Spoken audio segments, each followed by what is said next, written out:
Well, greetings and salutations, everybody. To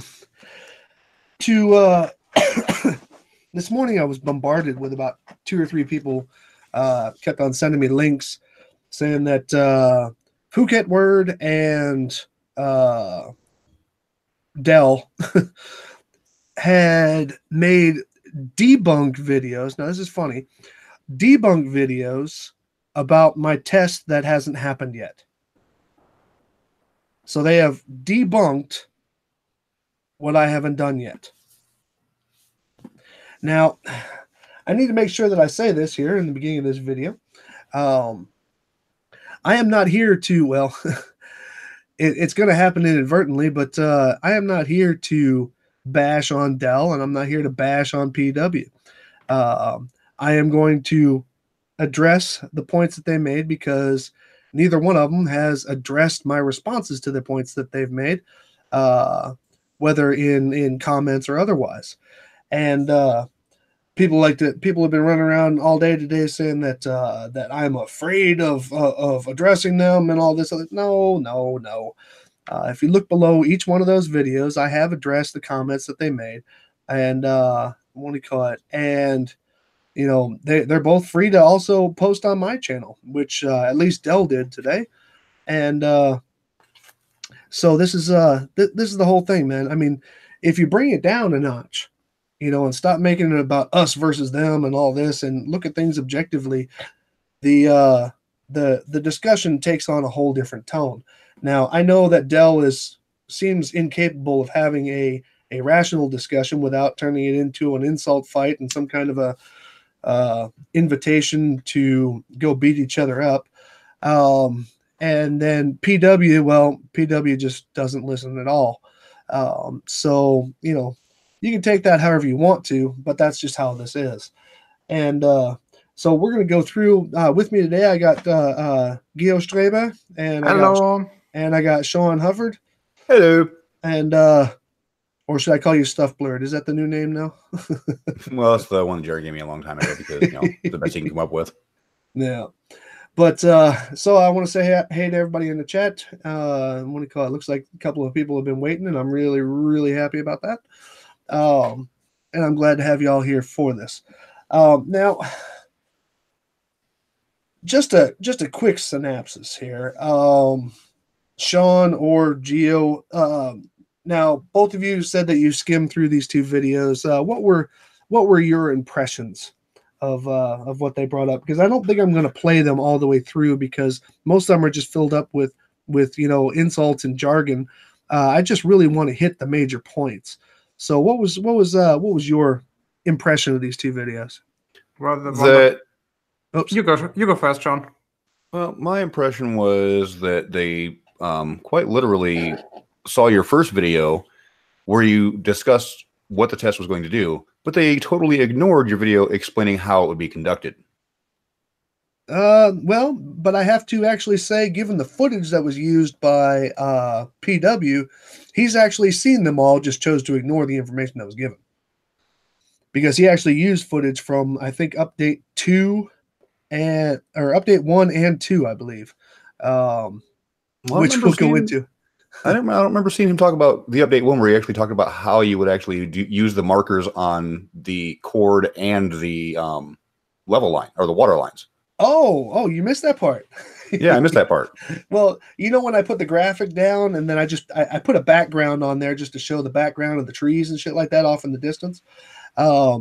He specifically thought that I was claiming that the ground was entirely level, which is not what you claimed at all in the video. You actually demonstrated, and he actually showed the graphic of how it's not level, but the water don't care. Right, and water doesn't care. And the other part was, and I about fell out my chair when he started this. This is when I said, no, I got to do a live tonight. And let me show you the graphic.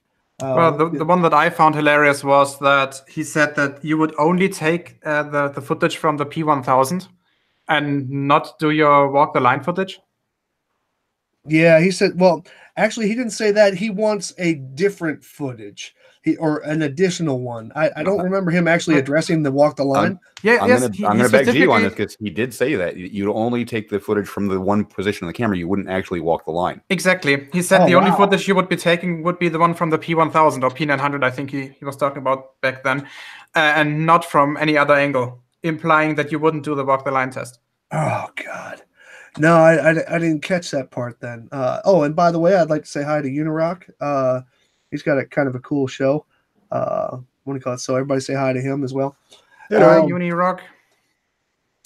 But no, but what I thought was hysterical was the backdrop that I put on the how the setup is going to occur. There's two people on bicycles on the left side of just the screen cap that I used to put as a backdrop, just to get a general idea. And obviously, with my with the graphic that I used, I cut off the bottom of their tires. And guess what PW said?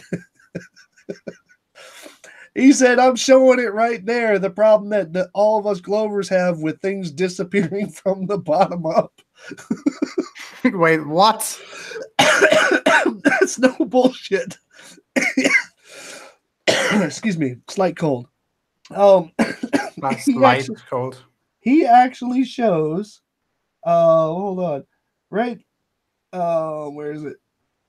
Right when I'm using this right here, and I think he's actually pointing at it right now. He actually says that I'm demonstrating things disappearing from the bottom up. Yeah, over a curved surface. Right. I mean, first of all, PW, this is just a backdrop that I put onto this thing so it wouldn't just be a bunch of lines on the screen, so people could actually get a general sense of what it was that I was doing. This is not a makeup of the terrain that I'm actually going to be using. Now, one thing that, because Geo actually went out with me to the site one time, one thing that we noted is that there's parts of it that go up and down, but not by very much.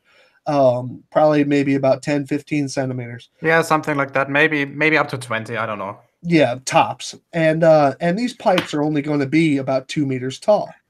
And now the joke here is that this graphic was just to show that I'm actually going to use that of the dark trees way off in the distance. I'm going to actually be using the leftmost tree as my alignment point for the distant end of the test, even though that tree is actually what 2,100 meters away from the camera.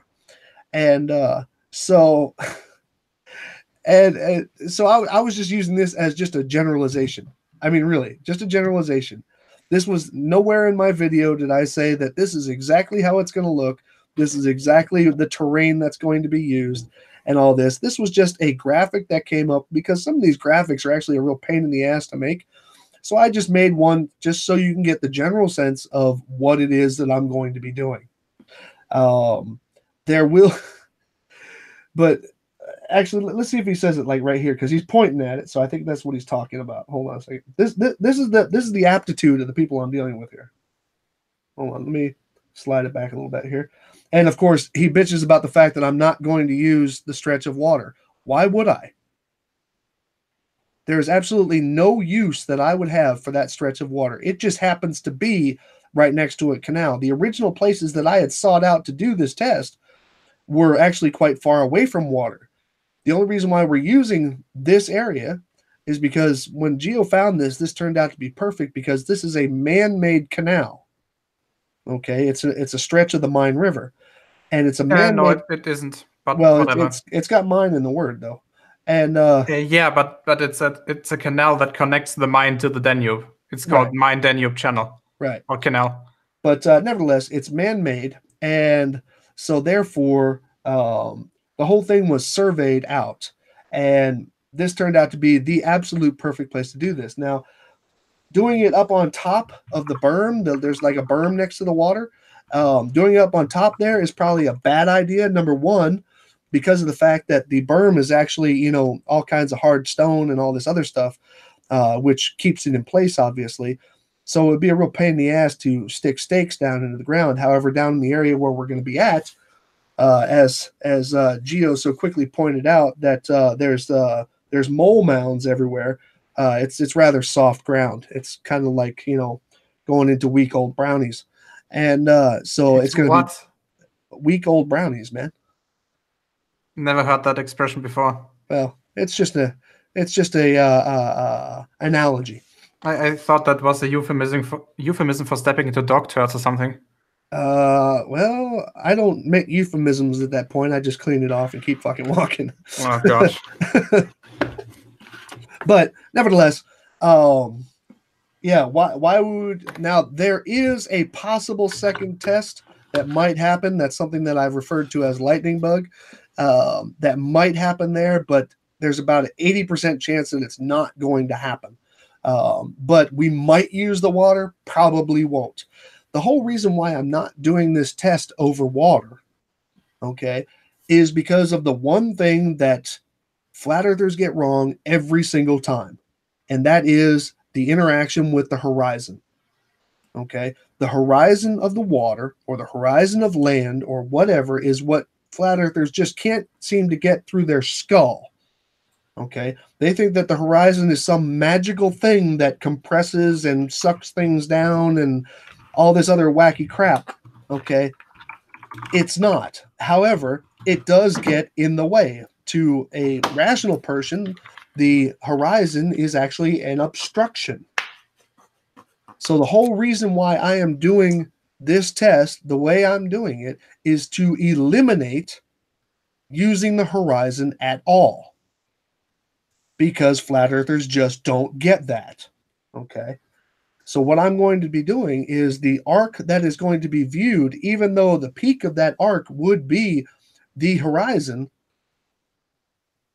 it's not going to be an obstruction. It's going to be marked. You're going to be able to see it, and then you'll be able to see the arc go back down after it. And that's the whole reason. Hey, thanks, Yaroom. Appreciate that, bud. And so that's what most people just are not grasping about this test. Well, excuse me, most flat earthers are not grasping about this test.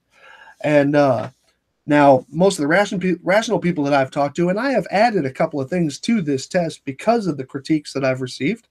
Okay, I do read the critiques that come through here. But one critique that I would like to just bury through the floor, because he just doesn't seem to get it. Flat Earth Perth. I am not going to use a laser on this test ever at all. It will have absolutely no use. Okay, I could put a laser to it, but since flat earthers also don't get lasers as being light and nothing more, okay, I am not using a laser on this test. This test was designed quite specifically to not need the assistance of any other equipment except for visual. Okay, I do not need a theodolite.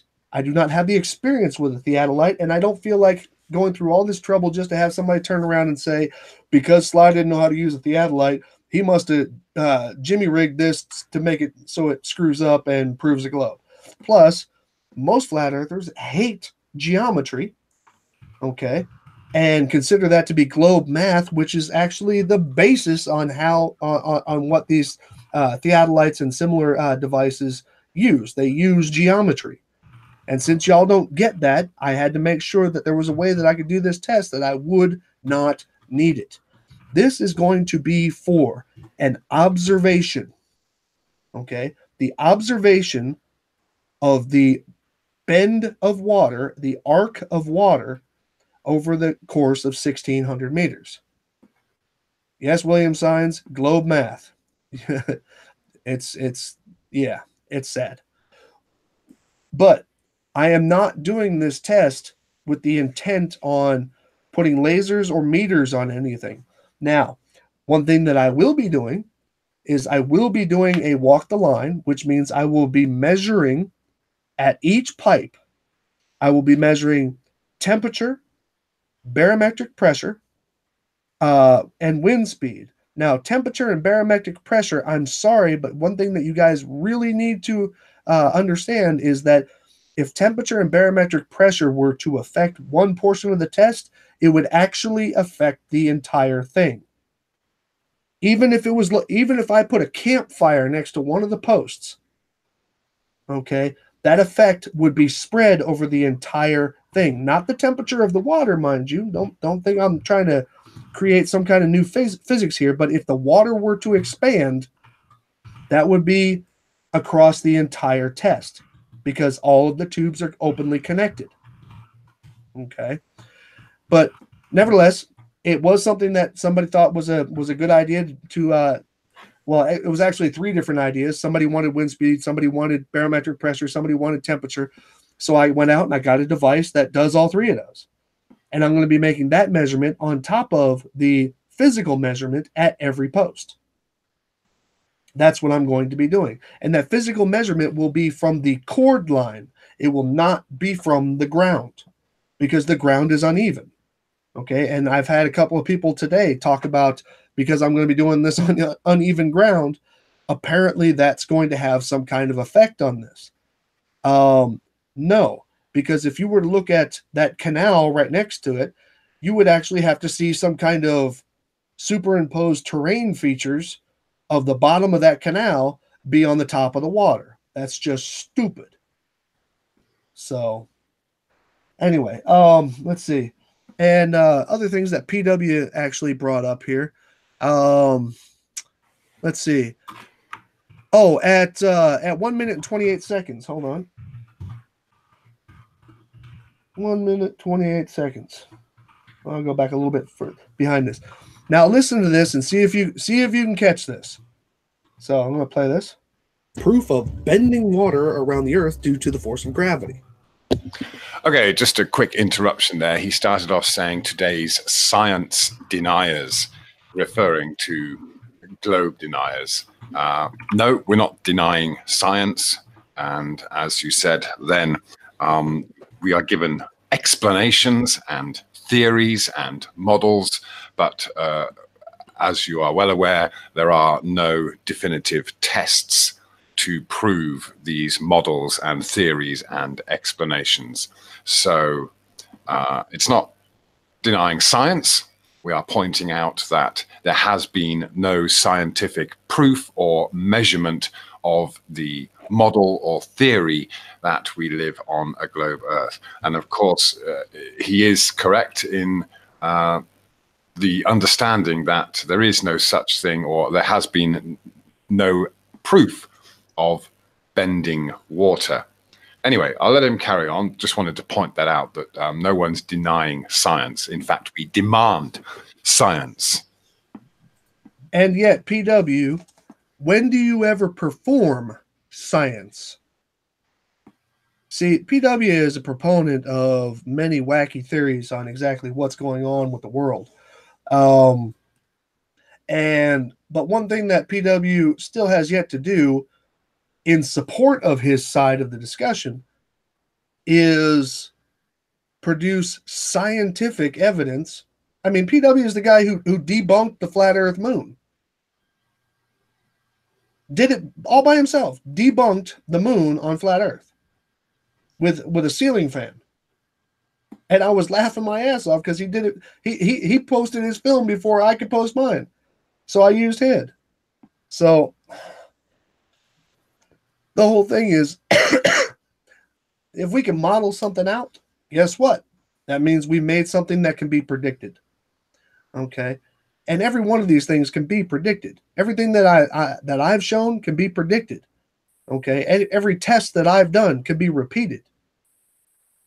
But, PW sits out there and puts a plastic scale in a bucket of water and fails to recognize the fact that the scale has air pockets in it and his readings were off, or puts a bowl and a candle up and thinks that the moon phases are caused because the moon is actually convex, or concave, like a bowl.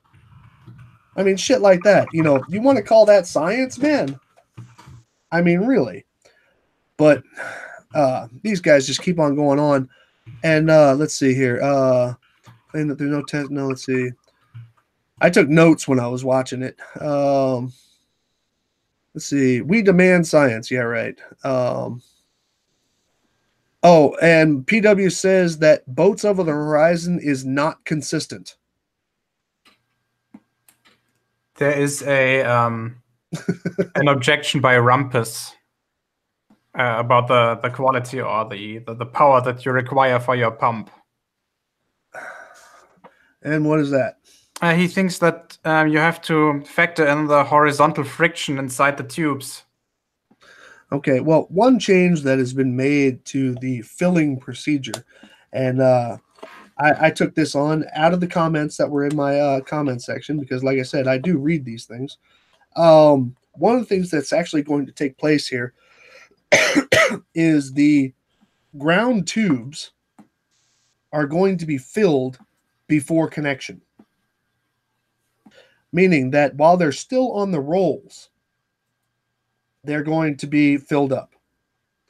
The reason why that is because of the fact that I can apply more pressure to them because it's just going to be a single tube with no connections to it. I actually would suggest a different procedure. What's that? We're gonna draw this on my screen. Hold on a second. So this will be very ugly drawn, but whatever. Ugh. Okay.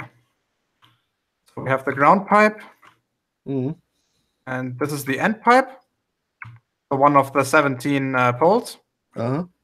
And over here we have the one that we fill. What I would do is I just connect this like to a big ass bucket or container or whatever. Yeah, that's my plan B is a gravity bucket. And then actually when we have our water reservoir down here, pump it up into the bucket. Yeah, exactly. Pump it into the bucket. Wait until this fills to a certain bit, because then you literally don't have to worry about air bubbles anymore. You can have the entire system already connected. Right. Just wait, because it will level itself. No, totally agree with you. And like I said, that right there has always been my plan B. I have a just a big painter's bucket, and what do you call it, with a hole in it that I've already got a tube attached to. That was going to be my plan B should anything go wrong, but it's actually kind of moving more into plan A just because of pressures. I don't want to. I'm going to use the pump. In that particular situation, I would use the pump to fill up the bucket. That way, I can just kind of start and stop that, once it gets to certain heights and let it drain in. And so that's already kind of in the works. But the thing that I came up, or the thing that was presented to me was if I fill up the ground lines before they're connected, then number one, that's going to kind of speed that procedure, and number two, it's going to have the least amount of possibility for flow stopping bubbles along the way.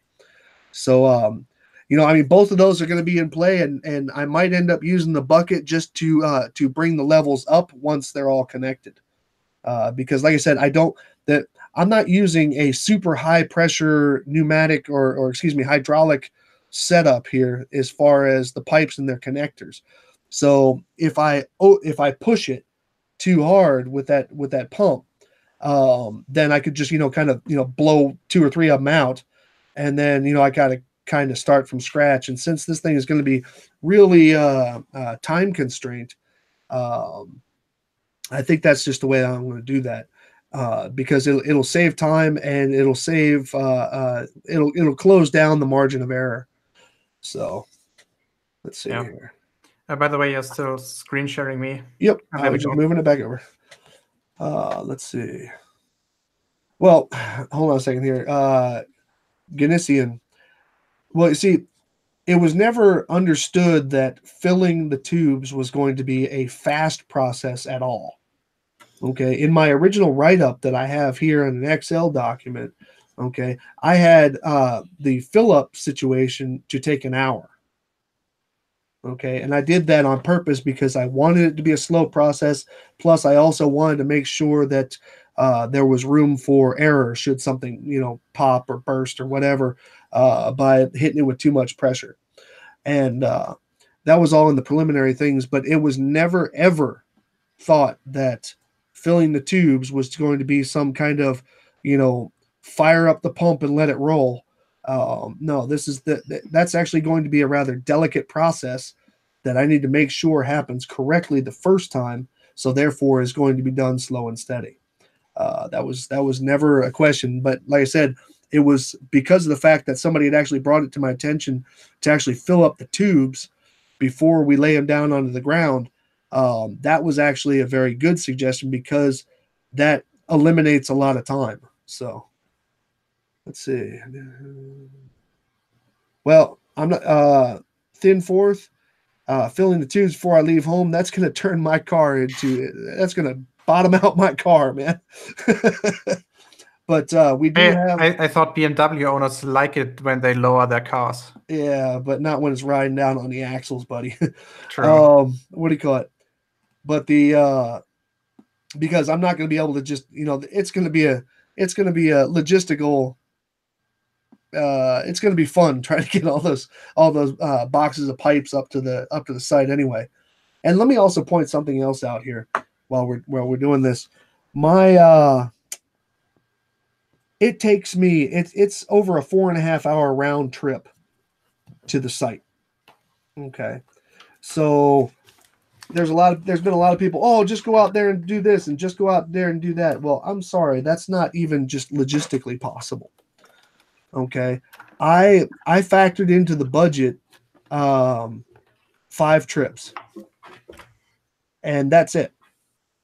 And because that round trip right there cost me, well, I don't know if some of you guys in the States might not be familiar with the gas prices over here, but $7 per gallon. Right, they make stateside prices look silly, and what do you call it? So making those round trips, that's why I put on there that gas was actually a consideration in the budget. Had nothing to do with the fact that I want somebody to pay me to drive down the street. Okay, gas was a consideration in the budget originally when Geo had another spot laid out, which was really good, which was down near the town of Firth. Actually, no, it's actually in Erlangen, but whatever. Well, Erlangen, yeah, but unfortunately, we ended up not. Well, I chose not to use that place because I figured it was going to be, given the time that we're going to do this, it was going to be heavily frequented with people, and I didn't want that interruption. Plus, I want to try and get my drone into this. But and this area where we're going to be doing it is a little bit off the path, so it's a lot better. Let's see here, and so back to PW. another thing that PW said, this is PW math for you right here. I'm going to give you the exact quote because he started talking about how much money I raised, and of which I'm extremely thankful to everybody who helped out. He says he's going to have $2,000 to spare if he spends $1,000 on the new camera. Now, what he said that on, and he says, so that's, as he said, going to be put towards potential future tests. So, according to PW, the only thing that I fundraised for was for the camera. Yeah, no, not so much. Okay, PW, check this out.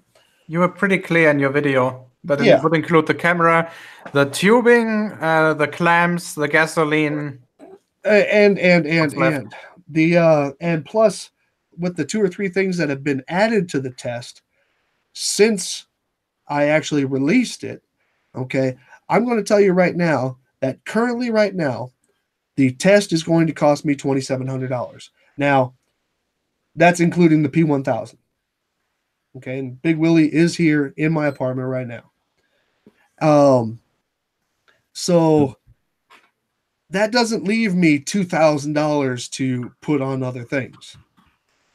Okay, hopefully I'll break even with the driving around and food. Okay, hopefully I'll break even. But I'm still thrilled about the opportunity because this wasn't about making money. I just needed help with the finances of actually doing the damn thing. Okay. So let's see. Hold on. Oh, God, Rumpus.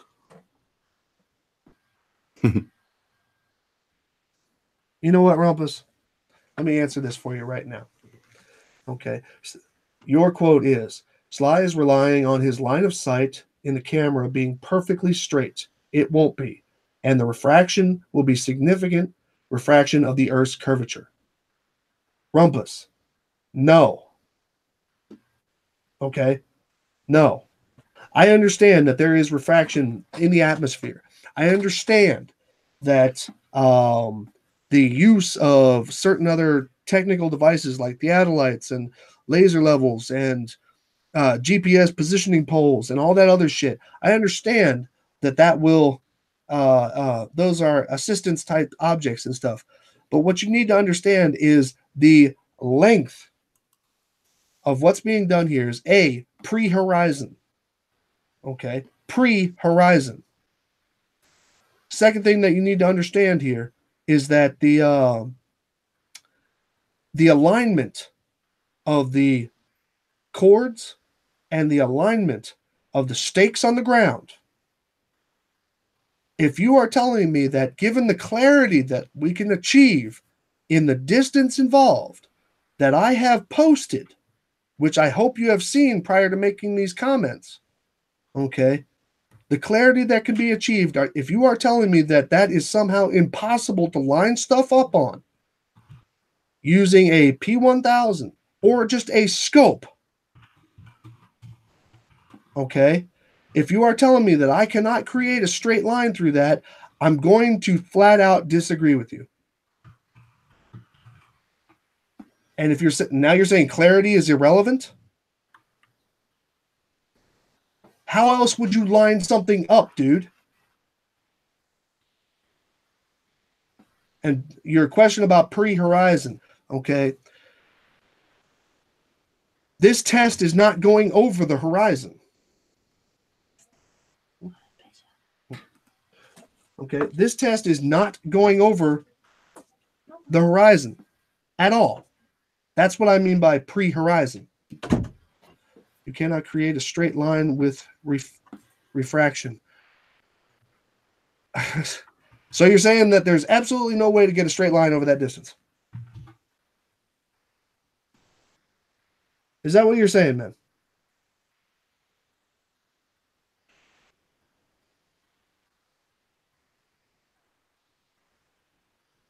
It's not irrelevant whether it goes over the horizon.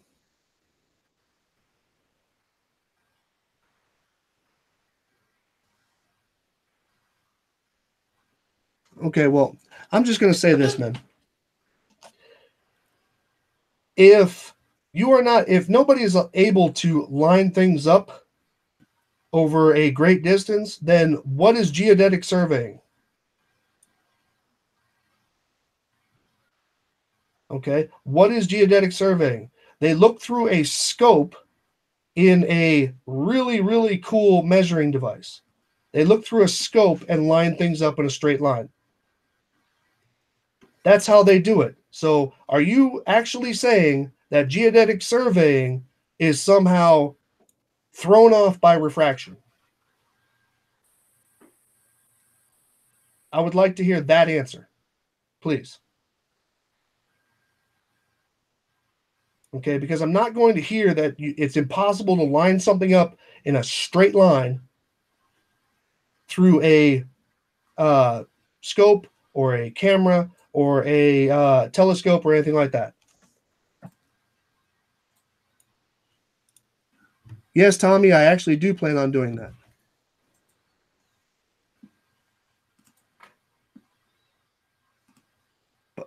that. That's not an answer, man. Rumpus, that's not an answer. I'm sorry, but it's not. So I'm going to leave this at, I disagree with you that I can't line things up in a straight line due to your claim of refraction. Okay? And there's no special procedure to eliminate the effects of refraction when looking through a scope. And no, I'm not going to invite you in. I'm sorry. The reason why I'm not going to invite you in is because the multiple times that I've been in a hangout with you, when you and I disagree, you don't stop talking. Okay? This is the test that I am doing. If you want to come back and say, I told you so later, have at it. Okay? Really. Because of all the critiques that I have received, I am not going to take the critique that it's impossible to line something up in a straight fucking line. Cool? So, anyway. Trying to save my experiment? No, you're not. You just said that it was basically going to be worthless. So, that's your opinion, and you can have it. Okay? But other than that, I'm strongly disagreeing with you. Anyway, so back to the people who really don't have anything to say. That one was cruel. Well, I'm not trying to be a dick here, okay? But trying to tell me that I can't line something up over a straight line, and Gio, you even saw the newest footage, man. Yes. First of all, I agree with Rumpus in the way that obviously the clarity itself is not the same as the refraction. He's right on that. Okay. But if you actually take a look at on how high the refraction is, which is approximately 1/7 of the Earth's radius, if I remember correctly, like the ratio between the apparent diameter of the planet as a result of refraction and the actual diameter of the planet is 7/6. So let's, even assuming that we are under standard refractive conditions, we would get a fuck up of 17% something, like 1/7. Okay, so 17% offset by refraction. Yeah, I mean, this is just like... Okay, now here's something that we would all have to understand then. Everything along that entire track would receive this 17%, correct? Actually, I gotta model it. Ever increasing, of course, to a maximum of the 17%. But here's the thing.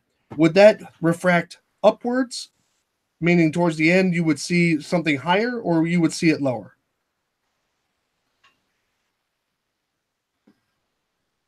Because let's not forget, this entire test is actually, in a very specific sense, going to be looking downwards towards the ground.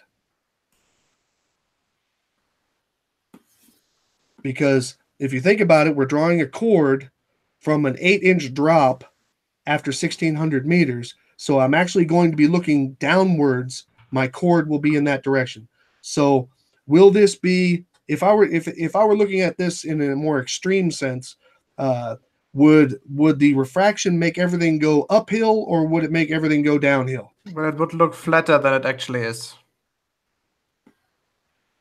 Look flatter than it actually is. Define. You would see. Obviously, we're only talking about stop. We're only talking about the reference clamps, right? We're talking about the low row of clamps and the upper row of clamps.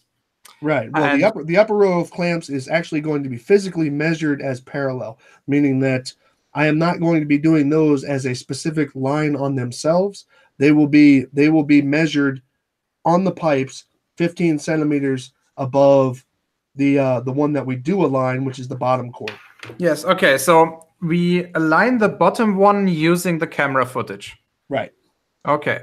Now, if the camera footage is not, if there's a refraction in the atmosphere, that means that the line that we see,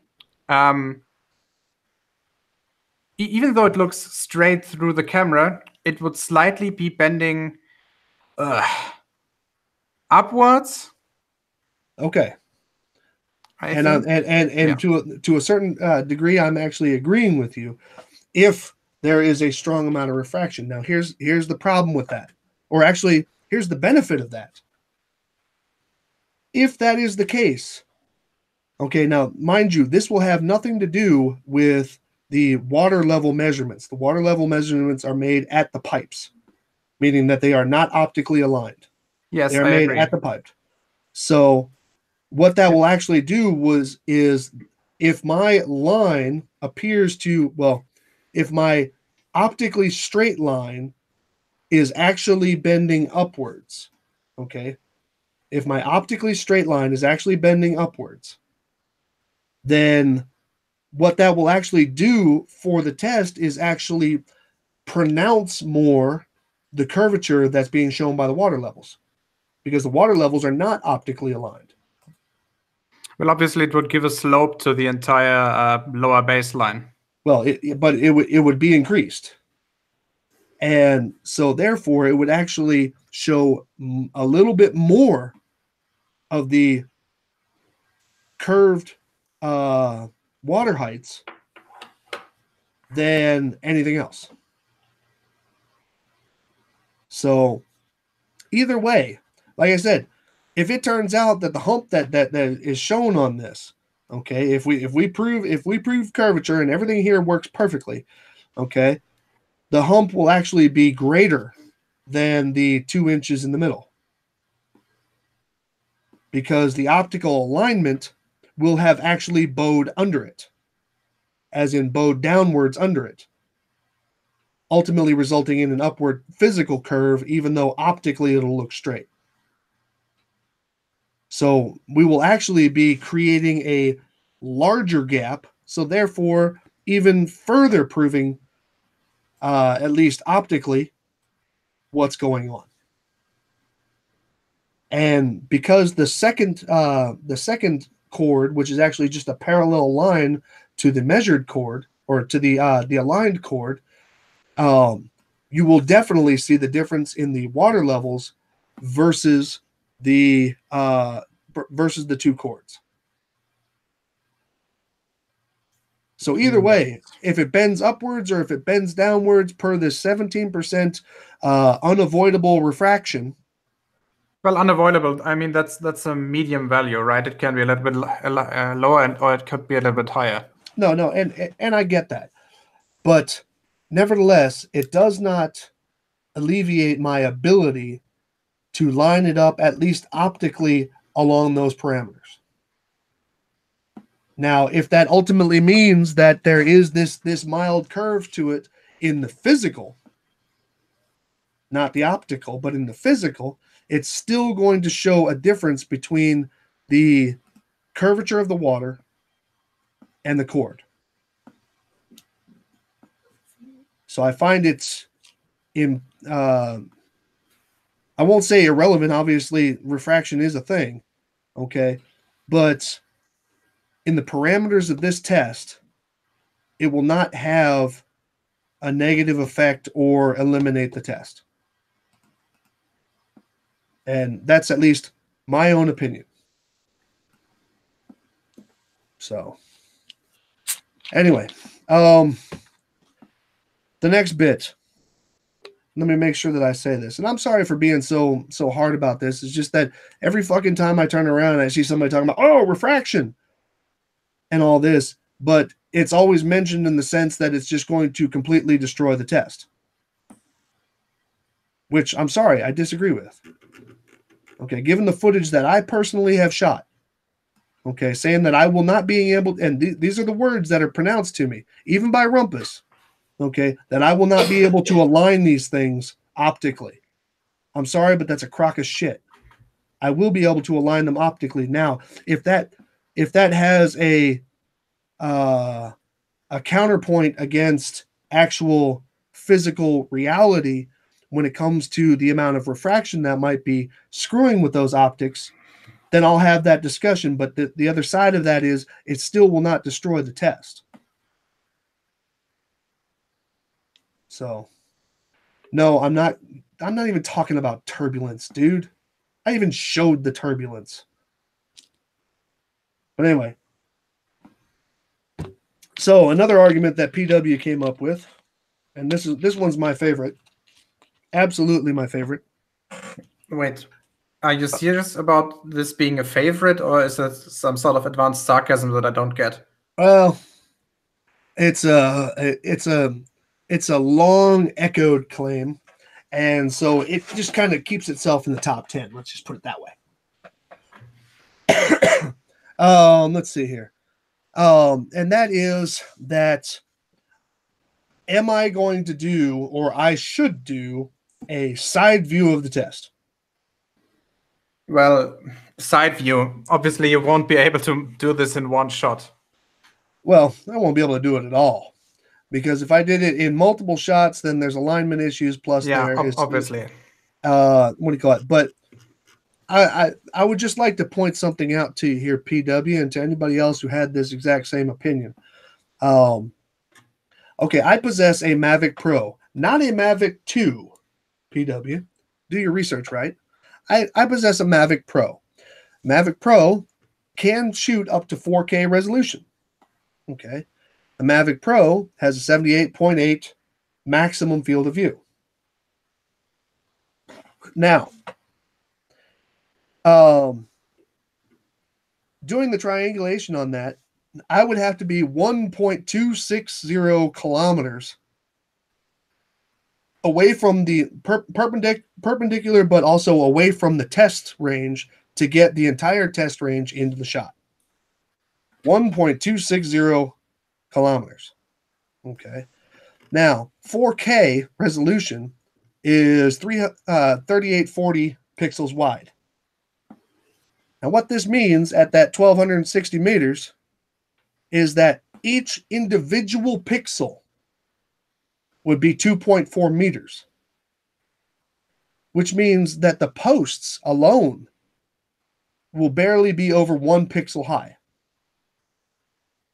Okay, the posts, because they're going to be 2 meters. The posts alone will barely be over 1 pixel high. Now, if you want to tell me that you would be able to see it, and I'm being this is just realistic. Okay, if you want to tell me that you would be able to see a 2-inch hump over an arc of that span, you're smoking crack. Okay, you would not be able to see it. So a side view, or an orthographic view, as they love to say, it's just a side view. Okay, I used in my video a demonstration that was meant to just look simple, just so people can understand the concept that was going to be used. You are not going to be able to see it that good as I have in that video from the side view. You will not be able to see it. So to say that that would even have any value whatsoever is pointless. Okay. Now, I understood this little example that he said about doing a drone and all this, and this was a video that he had put out a while ago. Doing a drone, and this drone would be of, it would maintain its height off the water. He's using the wrong drone there. Maintaining its height off the water and then being camera level and stuff like that. Dude, I wouldn't even take that as proof of the globe.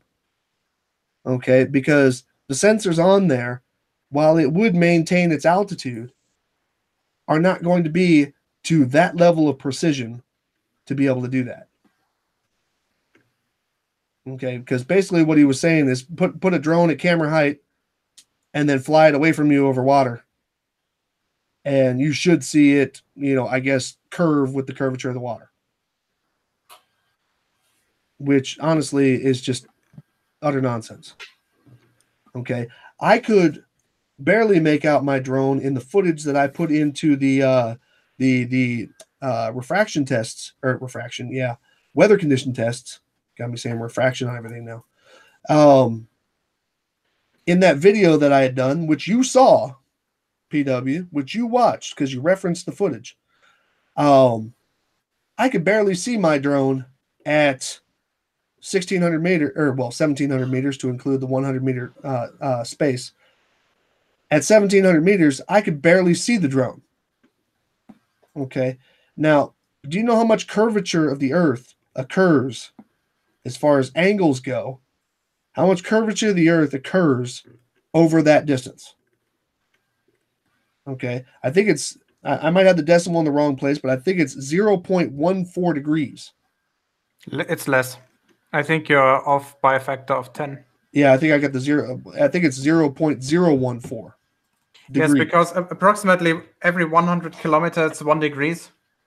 111 kilometers, yep. Yeah, whatever. But that means that over 1 point something kilometers, you will have approximately hundreds of a degree. Right. And therefore, you were wrong by a factor of 10. And so therefore, yeah, like I said, I might have had the decimal in the wrong spot, but I think it's 0.014 degrees over the course of this entire track. Okay. Now, you want to tell me that you want to base a drone test on that level of precision and say that it's going to be correct? I'm sorry, man. I wouldn't accept that as proof of the globe, even if somebody showed it to me. Just because of the fact that I know that drones are not built to be that sensitive. They are built to be sensitive enough to keep their asses from crashing and stay at a good relative height at their various levels wherever you stop them. Okay. And they do their job really well. You know, the technology has come so far. But to use a drone as a specific measuring device when it comes to the height that it maintains off of something, I wouldn't use that. And I don't think any rational person would. Unless the device was specifically, there are ones that are out there, and I've actually seen them. They cost a whole shitload of money. There are devices out there right now that actually will do ground surveying for you. And they have this whole array of stuff on the bottom of them. Those are really cool. But what do you call it? You're not going to get that on something that any of us could ever afford. So, but that was his solution. Was the or a test that should be done. Let's see here. Now, I want you guys to hear this because this is funny. I want to get to the part where he actually talked about it. Of course, he absolutely hated the ships going over the horizon thing. Okay, now somewhere in here is his claim that my graphic here is actually showing things getting cut off from the bottom up. Watch this. Oh shit! Sorry, 1250. I think touch screen. 1250. 1250. Perform the test on this allegedly flat surface next to the canal. And we can see here the usual kind of results that we get when we look across a flat surface. But of course, this disappearing of the bottom of these cyclists is a bone of contention among globe deniers and globe defenders. And this is exactly the same thing we see when we see ships. Let's have a look. Okay, so here we have this optical observation where we see ships appearing to sink down a curve beyond a horizon, and here we see exactly the same thing. We see the bottom parts of these cyclists disappearing. So what is this? Is this an optical phenomenon due to perspective and refraction and other conditions, or is it physical curvature? Here, well, in this case, we can 100% say that it's curvature because this bike path isn't flat. Okay, before we go any further, let me go ahead and bring up the footage that I made the screen cap for that. Hold on. Let's see. Big test. Update. I think that was update 2, wasn't it? Yeah, that was it right there. Oops. Let me go ahead and mute that. And I'm going to move this over to here. Move that over to there. And screen share. I'm sorry, man, but you need to know that that backdrop was never, ever intended to be showing a specific representation of the terrain. Okay, that was just putting that there as an alignment, just as a visual. Let me go ahead and. This is the footage. Now I'm going to go ahead and. Oops. I'm going to go ahead and slow this down a little bit because I know the refresh rate is horrible. Okay. These are those two bicyclists. Okay. First of all, you can completely see them at the distance that I had on here.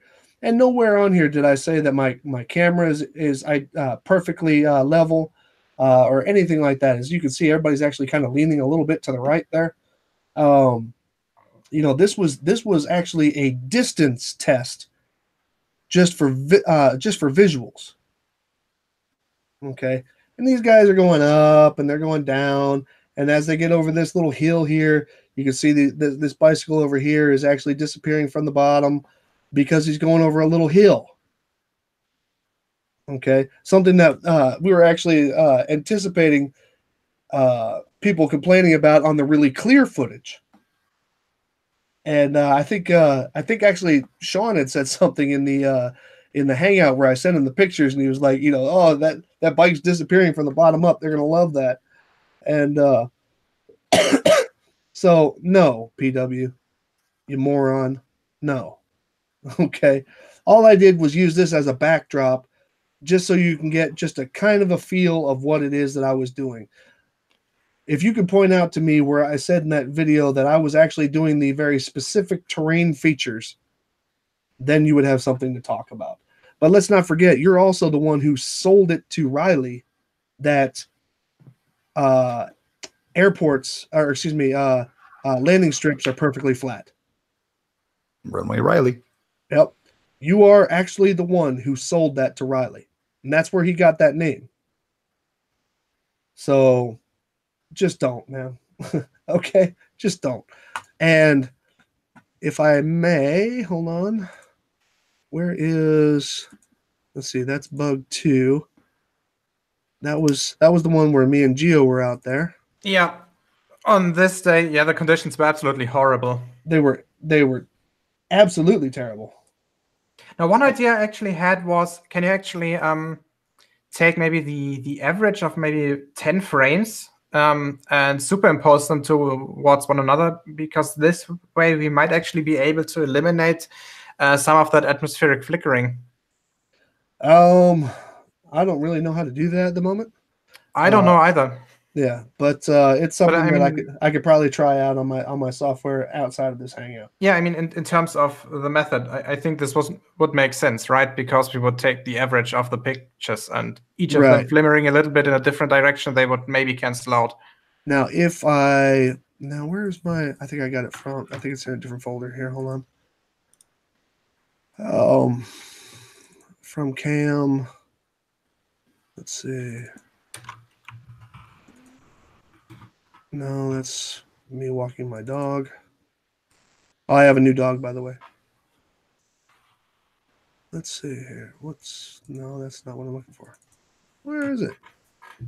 No, that was the Bing Insight. God damn it. I know I got it. Hold on a second. Clouds. Oh, no, that was the really cool view from up on top of that mountain. Mountains. Shit. I make videos, but, you know, sometimes my stuff's all over the place here. Was that in? Oh, yeah. Okay, this is where it's going to be at. There we go. So this was the overcast day. Oops. And that was me just lining up the camera first. Didn't realize it was recording. Okay, now hold on a second.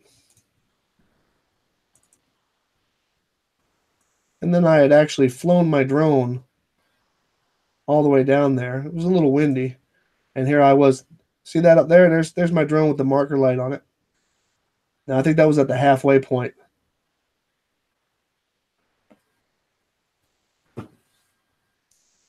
It's a little bit compressed to death in Google Hangouts, unfortunately. Yeah, I know. But I had flown it all the way out there. Now, here comes the bicyclist. Along the same path that the other guy was on, those other two were on. You can see, here's a hilltop. Here's a hilltop. Here's a hilltop. And possibly even one down there. Now, I almost scared the shit out of the guy, but that's my drone all the way down at distance. Okay, actually, I think it was about 1,720 meters from the camera. Okay, and I didn't realize how low I was. And dude was looking at me kind of funny when I rode up to him, or when he rode up to it. But that's the little piece of paper that I have on top of it. I'll show you that in a second. But as you can see, he's rolling over a hill. Okay, he goes down, and then in a second, now when I actually fly away is when he becomes even with me. So hold on a second. Yeah, the wind started to kick up a little bit and was blowing my camera around.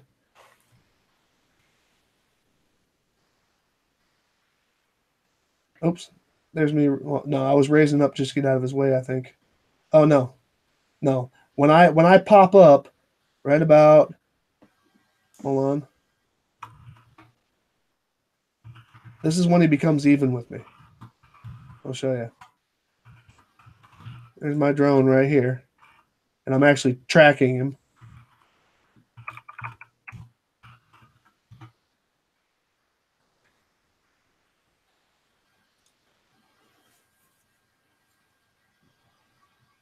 There we go. Now I'm starting to pick off. That means that he is even with the drone. So he is at about 1,720 meters. Now you can sit here and argue that, oh, he disappeared from the bottom up and all this other stuff. Well, give it another second here because I continue filming. Yeah, I was about to say he should. He's going to come right back up on this hill. The hill there. Right.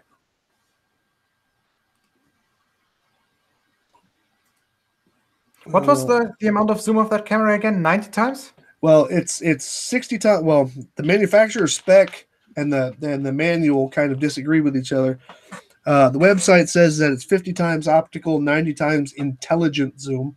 Yeah, that's just a better interpolation algorithm. Right. Whereas the manual says it's 60 times optical to up to 90 times intelligent. And then you could do digital zoom beyond that, I think up to like 300. But it just, you know how digital zoom looks. It just looks crummy. And but as you can see, look, he came back from behind the curve. Behind the curve. Okay. He's going up over this little hill here. Now, once he gets beyond this little hill here, guess what? He's going to start disappearing again rapidly from the bottom. And that's because this path is not flat. This grass is not flat. Nobody is claiming that either one of these things is flat. However, from the angles that you can see and the whole ride that he made, you can also tell that the variations here are, 20, maybe tops 30 centimeters. Okay. Which makes this optimal for this test because of the fact that some of the pipes won't have to be like fucking 5 meters high. But there he goes down there. And this is me flying back at full speed, by the way. So it takes a minute for that thing to get here. And, but look, another bicycle. And this was me zoomed back out.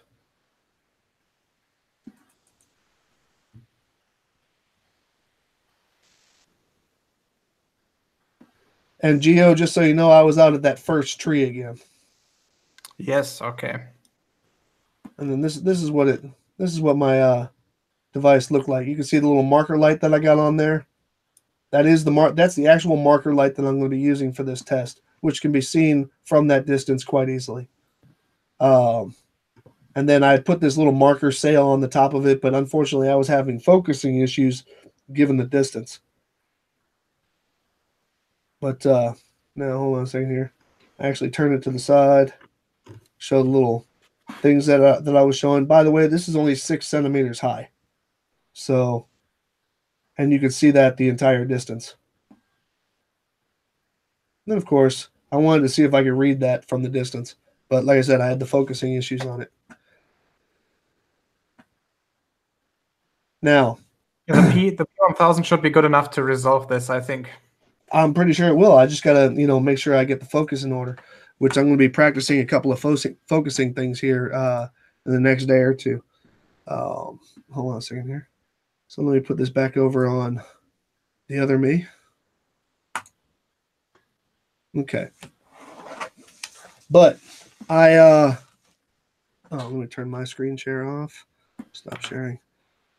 Okay, so all of that just to tell PW here, no. Okay. This graphic was not intended to show terrain features. This was just a general information of how the setup is going to be performed. Okay. So the baseline of the surface that I have everything on is not intended to represent the horizon or anything like that. Okay. It's not intended to do that. And any other claims to the contrary are just stupid. So let's see here. Yeah, so that was basically all that PW had. Now, Dell's video was something else. Dell's video, let me see. I'm going to show this. Hello. Here we go. Dell's video. It's kind of funny how that chair makes it look like he's got a bigger neck than he does. But he looks a little bit how do I say it? Cardassian on the picture. Yeah, it looks like somebody who didn't make the cut on the Dune casting. But what do you call it? Now, check this out, Del. 100% objective. Number one, your little your water test here. Thank you for verifying and actually stating that water in pipes is going to produce a perfect level every time. Thank you for your support on that. Thank you. Now, while I understand you were trying to have the water colored, I'm not sure that dumping antifreeze all over the Scottish countryside was probably a good idea, but this is actually car antifreeze, dumbass. But and what he does is he shows antifreeze. Are you sure? Yeah, he says it. He actually says it. No, he doesn't. He says coolant. That's antifreeze. That's right. Yeah. Well, antifreeze, coolant, the same damn thing. Yeah, true. And it is green. It's, ethylene glycol, isn't it? I wouldn't. You would know that better actually than I would. I'm not a car technician. I'm gonna look it up. Yeah, but you are a chemist, so that's true. Yeah, usually you use ethylene glycol as an anti-freezing agent. Now, apparently, what Dell did here was a version, should I say, of the test that I'm doing, but he did it in steps. Meaning that he took, I think he said his pipes were, what did he say, 50 meters or 100 meters? I think he said 50 meters. Yep, I'm right. It's a water glycol mixture. Oh, okay. And what he did was he used the pipes as an as why am I drawing a blank on the word? Starts with an I. Incremental, excuse me, an incremental ruler. Stretched it out, and then at each point he put a post up, and according to him, put the levels of those the water up on a post, which is kind of the same thing that I'm doing, only I'm doing it all at once as opposed to in increments. And now his excuse for why it looked like the thing was bending downwards is, guess what? You guessed it, perspective. He says, I guessed wrong. I guessed electrolysis. Oh, yeah. No power lines. What do you call it? He actually said that because things get smaller, they appear to drop. Those are his words. Now, I'm going to, number one, I'm going to agree with you. Angular size does exist. Things do decrease in their visual size as they increase in distance. Of course they do. What do you call it? That's just a simple known fact. However, if your stuff is arcing downwards, one of two things is happening. Either A, you are actually showing the water level conforming to the shape of the earth. Okay, and so therefore it's going to keep on stepping downwards, or your camera's not aligned correctly. One of the two. Now, I never caught what his ultimate distance was that he tested here. Did you, Sean or Gio? No. I think I put Sean to sleep. No. But I think he went like I think he said he went a whole soccer field, football field, excuse me. And I may be wrong that, but it's he's got like 3 or 4 posts here, and he's showing it going downwards. So his words were, "It's going down because of perspective." And here's what I'm going to say to that. Okay. Anything at eye level across a plane. Okay. Anything at eye level, if I'm standing and my eye level is, let's say, at 1.60 meters, and if I put if I put 2 objects down this perfect plane at 1.60 meters, they will appear to be perfectly in line with each other. One will never sink below the other, ever. They will continue off to what you all love to call the vanishing point, or until you are no longer able to resolve the actual item itself by its size. But will never sink. Neither one of them will ever sink below each other, ever. That's geometrically sound information. Okay, it will never sink below the other one. It just will not. And until somebody can actually show to me and prove to me, and no, I don't mean by, going into the circular logic of it works because we live on a plane. No. Until you can actually show me that happening, which I know you won't, because it doesn't happen that way. Okay, if your stuff is not lining up, either A, you did your test wrong, B, your camera's not aligned right, or C, you did everything right and you are actually showing the curvature of the earth in the very same way that I'm about to. So actually what you're doing is you're confirming my test, not talking against it. Now, the second thing that he had was at 8 minutes and 30 seconds. Okay, now I'm going to go into a very short version of what he's doing here. And by the way, I don't have a problem with people using Legos. I think Legos are a great scientific tool. And plus, that's another thing that's repeatable all the way around the world. So, what he proposes is the creation of a structure. You put up, like, let's say, a post or a wall, who cares, that is perfectly plumb lined out.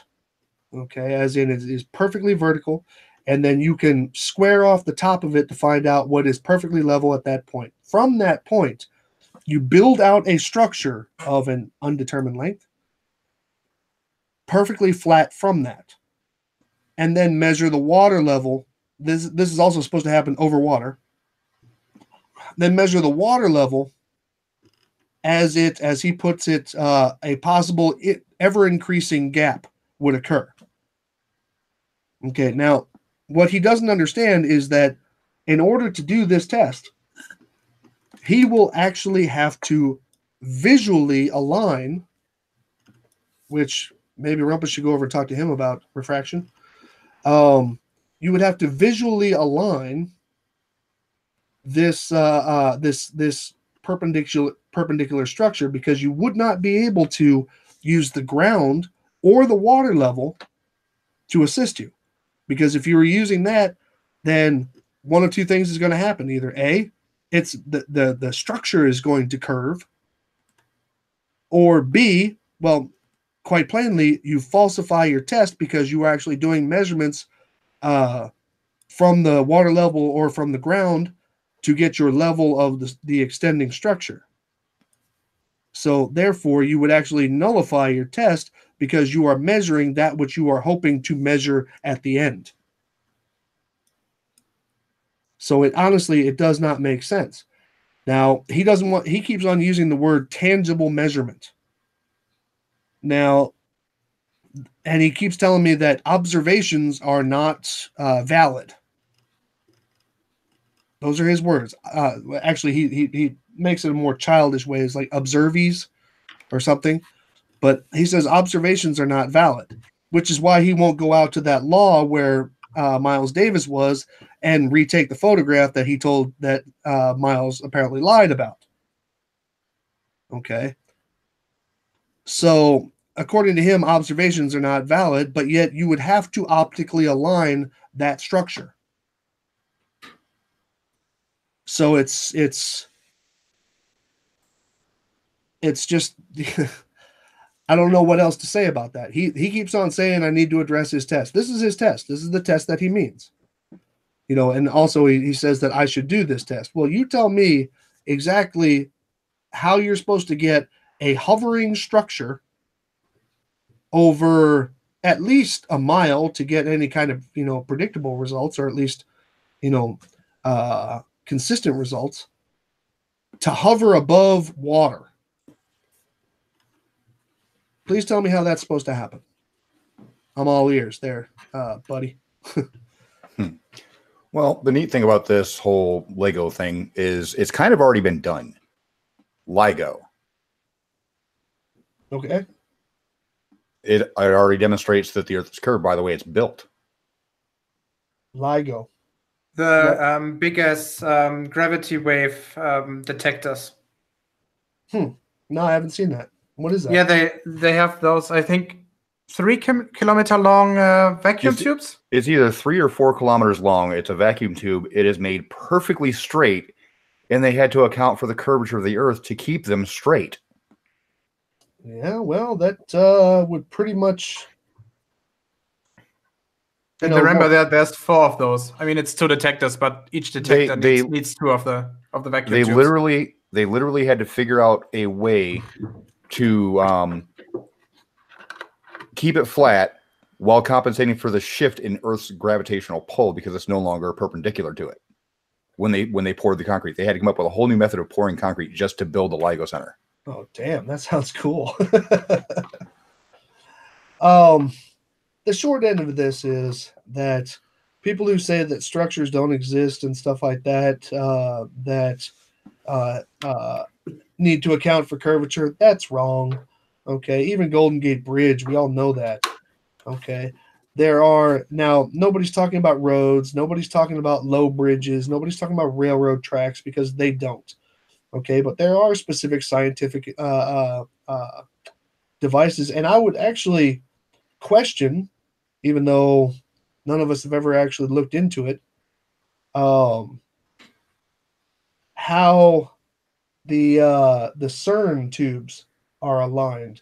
But since they're circular, they would just all have to be the exact same elevation, right? Yeah.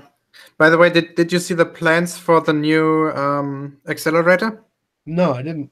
140 kilometers of tube length. Oh, shit. Yep.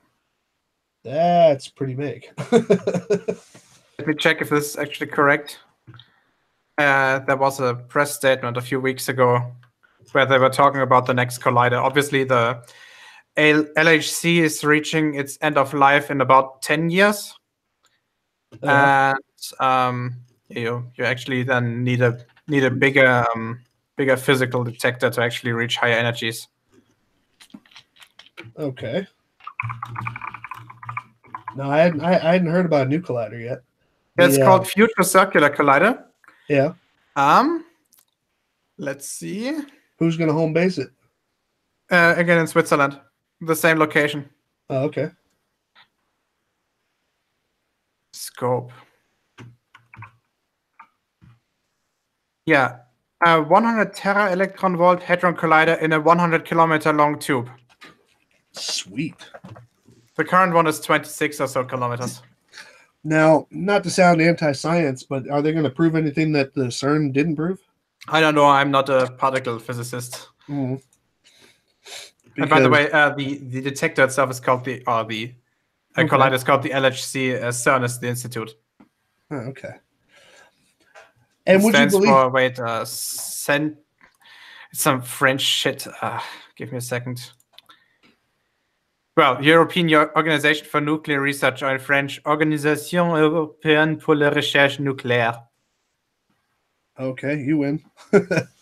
Yeah, just looked it up on Wikipedia. Let's see. Conspiracy theory fan wins $20,000 workplace discrimination payout.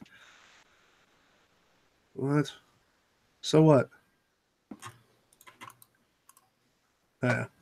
Would you believe that in my comments today, somebody actually accused me of being a racist because of my Jeranism video? What? Yep. How's that? He wouldn't really answer. He wouldn't really tell me. Told me I was a racist, and he said that I was only steps away from calling him an N-word. What? Alrighty then. And his words were, "I'm going to take this to Bro Sanchez and the fellas." So, Sly, check out the photo that I'm linking to in the internal chat. Okay. What you got? Oh, damn. Yeah, that's not big at all. Damn. Well, remember that the LHC is currently the biggest machine that humanity has ever built. Yeah. And this thing is 4 times longer. That's incredible, man. That is so incredible.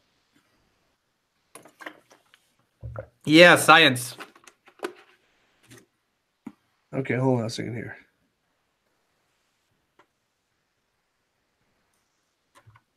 Okay, I got people that are calling for me to boot Luke McKee.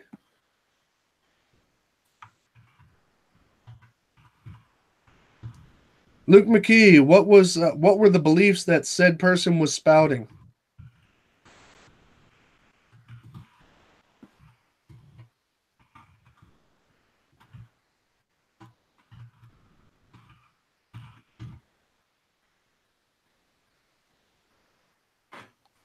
Luke McKee, answer my question, please. What the fuck? Mainstream new headline, look up case log. What? Jailing people for disrespect in flat earth. Political candidate.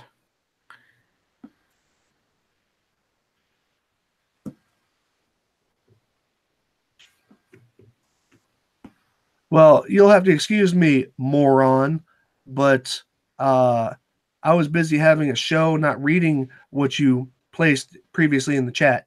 So give me a brief synopsis. He's accusing people to be pedophiles. I'm gonna kick him. Hold on a second. He's accusing people of being pedophiles? Yeah, Admiral Crunch just outed himself as a pedophile. Okay, so as a matter of fact, you don't need to do that. I'm going to do that. Let's see. Remove. Bye.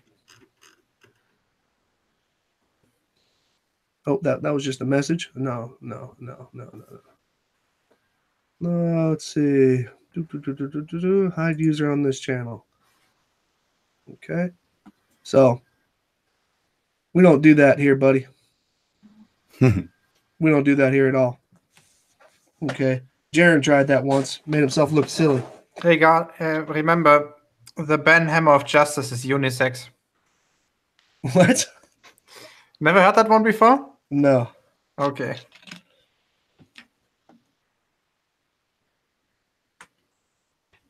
All right. So ultimately, the 2 videos that were put out, and I don't know if there's more, but these were just the ones that were brought to my attention today. The 2 videos that were put out, which apparently debunked my test before it's even happened, is PW says that I need a side view, and also has no idea how to analyze a silly little graphic that I had up saying that I was showing things disappearing behind the curve. PW wants a side view. PW, that side view is going to be impossible. Let me give you that one last synopsis, should anybody have not heard that before. If I used my Mavic Pro, which is the highest resolution camera that I own, working at 4K resolution, the field of view of the Mavic Pro, not 2, but the Mavic Pro, is 78.8 degrees field of view. I would be required to be 1,260 meters away from the 1,600 meter track to get all of that in one shot. In order to do that, the result would be at 4K, the video resolution is 3,840 pixels wide. That would mean that each pixel would represent 2.4 meters. Got it? And so if you want to tell me how you are going to see in any way, shape, or form a 2 inch, hump over that entire width, I can't help you if you think that you're going to be able to see that, because it will not occur. It will all happen, including the heights of the damn pipes will be inside of 1 pixel. So, sorry, bud. And as far as your math, your horrible math, he said that he's going to have $2,000 to spare if he spends $1,000 on the camera. Now, I did spend $1,000 on Big Willie, okay? But this test is not Big Willie. This test is the test. Big Willie is going to be what's going to be filming it, okay? Or at least a portion of it. The most important one, actually, and that's going to be the portion where you actually see the comparison of the lines. So your little joke about that $2,000 being put towards future potential tests, which I did say I'm going to use whatever's left over towards potential future tests, I'm not going to really have hardly any money left over right now. Okay, I'm going to have, because I have added things to this test that were requested by users. Okay, I've added the meter to it. I've added the distance walk to it. I've added, okay, the microphone sponges. It's not like they were really expensive or anything like that, but I've added that to it. There's been a lot of things that have been added to this test at the behest of people who are actually concerned with it getting done right. Okay, so not to mention gas. So I'm going to basically throw that comment out as well. Now, when you come out and say we demand science, you being flat earthers, okay, let me just go ahead and say it to you this way. Then give me scientific proof, as in following the scientific method. Show me scientific proof of the earth being flat, and then I'll listen to you. Outside of that, I really don't give a damn. You also said there's been no proof of bending water. I would actually ask you to go over and look at Rob Skiba's footage as he bent Lake Erie. And I would also ask you to go over to Red's Rhetorics because he bent the Gulf of Mexico. Those can be just starters. Okay, now if you have a problem with that, I also don't care about that. Okay, so ultimately, you had no claims and no proof of anything in your video. As far as Dell's test, Dell, you need to learn a little bit more about, well, actually, you know what? I would actually like to see that entire video that you were showing pieces of. Where is it? Right here, which you have as unlisted and 5 people don't like it. Or, excuse me, as private and 5 people didn't like it. Okay, I would actually like to see that entire video. It appears to be 20-something minutes long. And I would like to actually see that and review it to see what it was that you got, so I could take some things into consideration for my test. Now, as far as you blaming your test results on perspective, sorry, that's not how geometry works, buddy. So you're going to have to figure that one out. Now, as far as your other test, your long distance structure test, hovering above water over a course of about a mile, you have to accept the fact that you will have to visually align that structure that's hovering across the water.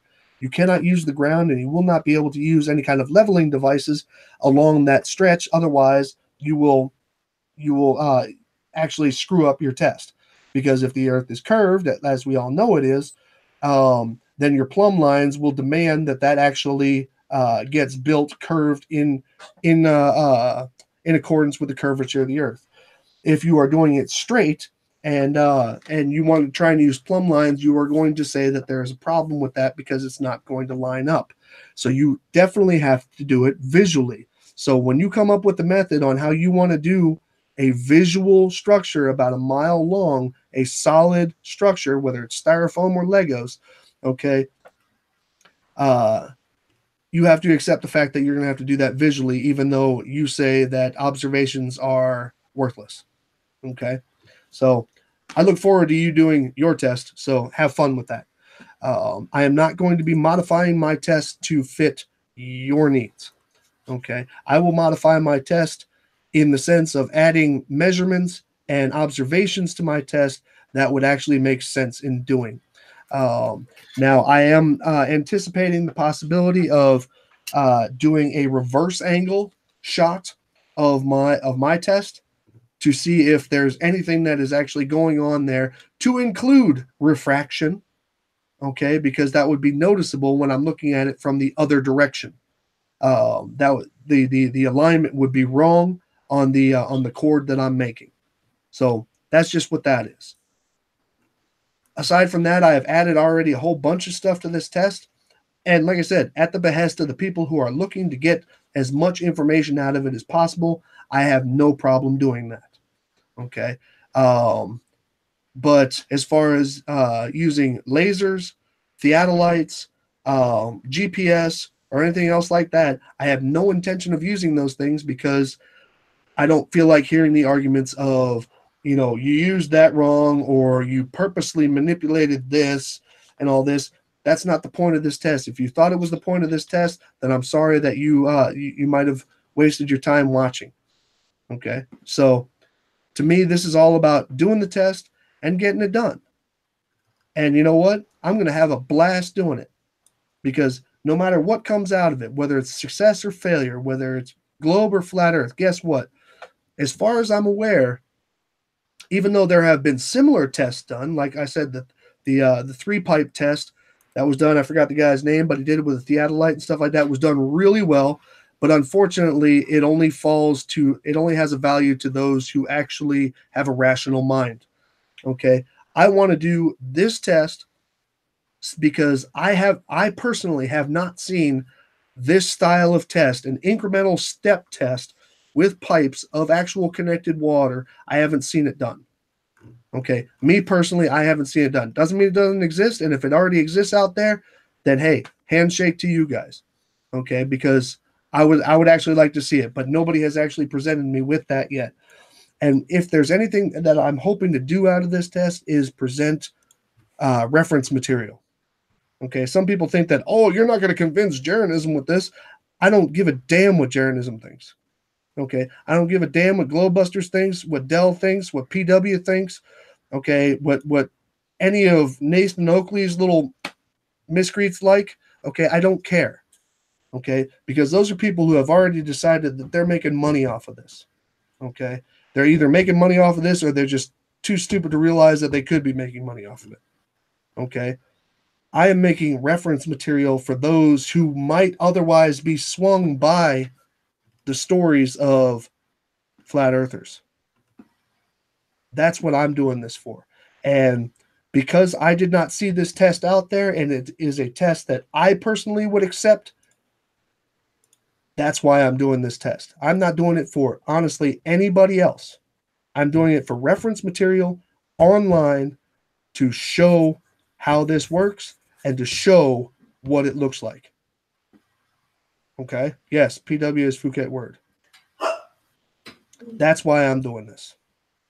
So, and if anybody thinks that, I've even had people on my side of the fence saying this was supposed to be some kind of a money grab for me. Guess what? Test is still going to happen. It's not a money grab. Okay, I'm hoping to do a little bit more on YouTube after this, and it would be really kind of stupid if I shot myself in the foot just sucking up people's cash.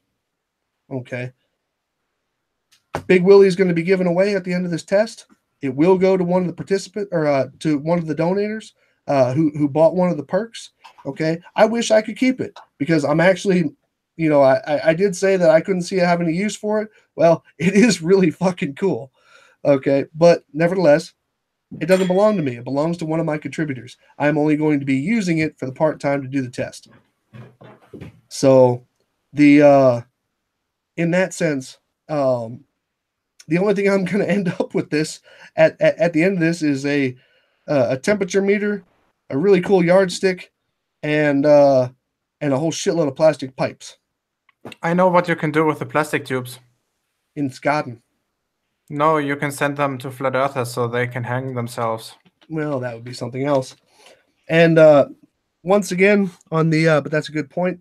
Not that they should hang themselves, but well, yeah, I hear you. The biggest point that needs to be made with that is, and I've been asked this a number of times now, are you going to send this test equipment to a flat earther? If they want to pay the shipping, they can have the pipes. But guess what? That's about all they're getting. Okay, because the camera's going to be gone, and I'm keeping these small little measuring devices. So if you want to get your own money together and your own equipment together to do that, you can have the pipes. But I guarantee you the shipping is going to be not very nice to you, especially if it's going to be outside of country. The other thing is that once again, and I will say this 1,000 times, I do not check your beliefs at the door. Okay, so if a flat earther decides that they're going to show up at this test, you are more than welcome. You can sit down and eat pizza with me. Okay, but there are one or two that I don't even want to be near, and these are people who have constantly tried to destroy my reputation. Have constantly tried to convince other people that I'm a liar. Okay, I don't know what schoolyard you grew up on, but we defend ourselves in New York. Okay, and so yeah, I wouldn't be very well with that. So anybody who wants to show up, like I said, the notice will be quite short. It will probably be within about 1 week of the actual time that we're going to be doing the test, because of the fact that I am trying to make sure that this occurs on the right weather day. Okay, because as me and Geo figured out, or actually filmed, okay, weather is going to have an enormous role in this. And it will basically mean win or lose as far as the success of this test. So that's basically what that is. So if a flat earther wants to come by, hey, come on by. I'll stand next to you. In fact, I'll make sure that you are standing everywhere that I am, so you can actually observe this stuff. But there's a couple of people. Well, sorry, you don't want to be that close to me. Okay, I'm just saying it that way. So that's all I really had. I realize I've been kind of preaching a little bit here, and I apologize for that. But given the amount of, I'm sorry. First of all, to everybody who has supported me on this and offered me straight up critiques and offered ideas on how to do things better, I am so grateful for that. I really am. And keep all that information coming all the way up to the day we do the test. If you have a better idea or a way that something can be done more efficiently, you let me know. To the people who come to my channel and just want to talk shit, thanks for supporting the Globe. That's all I'm going to say, because that's all you're bringing to my to my channel. And what do you call it? And that's really all I got, man. That's really all I got. And I realized I didn't let Sean or Geo say a whole hell of a lot, even though they were nice enough to stop by. And but that's because I wanted to make sure that the answers that came out regarding this test, while they may be supported or even disliked by Sean or Geo, which I accept, the answers that are ultimately made are mine, and I want to make sure that nobody thinks that I am not in control of the test that I am going to be doing. This is not, honestly, this is not the largest project I've ever been involved in, even though it's going to be probably the smallest crew that I've ever had to do it. So, so what do you guys got, man? Anything? Not really. I mean, you pretty well covered it. Dealing with the whole rumpus issue. Here's the thing. Even if the cord is affected by refraction, the water lines would also be, and they're still not going to line up if the prediction is correct.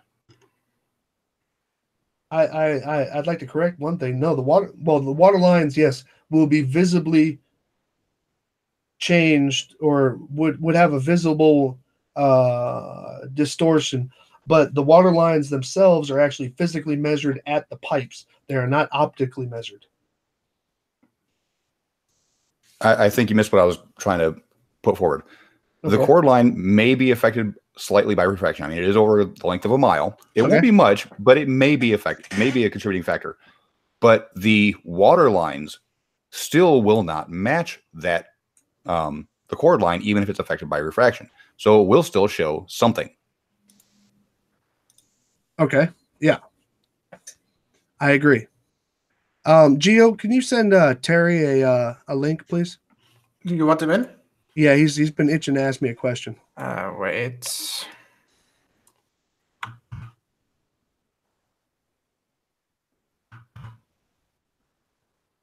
And Genesian, yeah, Genesian, no rest for the wicked, man.